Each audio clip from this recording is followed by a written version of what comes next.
ભાઈ રવિ, આ તો હારી ઉપાધિ થઈ. મને લાગે તો સુધી નોકરી છોડવી પડશે આપણે. નોકરી તો છોડીએ પણ બીજી મળે તો ને.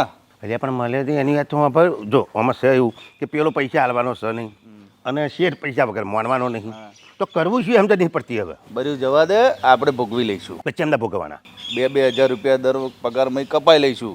નોકરી તો બચી રહેશે જ્યાં સુધી બીજી ના મળે તો સુધી. હા, એ વાત એ સાચી. ઘી ઘી કરીને ખીચડી ખોવી એના કરતાં ખીચડી તો ખીચડી ખાઈ જ ખરા. આ ખીચડીની દાળ ભાત હેડ. હેડ જીત્યા પૈસા આલ્યા આલ્યા ને આલ્યા આલ્યા આલ્યા. તો લાવ. પણ એમાં એવું છે ને કે થોડાક આમ વપરાઈ ગયા અમારથી. વપરાઈ ગયા? એમ કેમ ના વપરાઈ ગયા? એટલે અમે થોડાક જરૂર પડી ને તો વ્યાજે પૈસા બહારથી લીધેલા, તો એનું વ્યાજ અમે ભરી દીધું. તો હું વ્યાજે રૂપિયા આપું એવો નથી, તો તમે બહારથી વ્યાજે લો છો. તમારું વ્યાજ થોડુંક વધારે પડે છે એટલે અમે બહારથી લીધેલા એમ. તો હવે મારે શું કરવાનું? અલ્યા કેમ લ્યા? એ તમે અમારા પગારમાં 2,000 રૂપિયા કાપી લેજો. આ તો પણ મૂડીનું શું? લાવ મૂડી.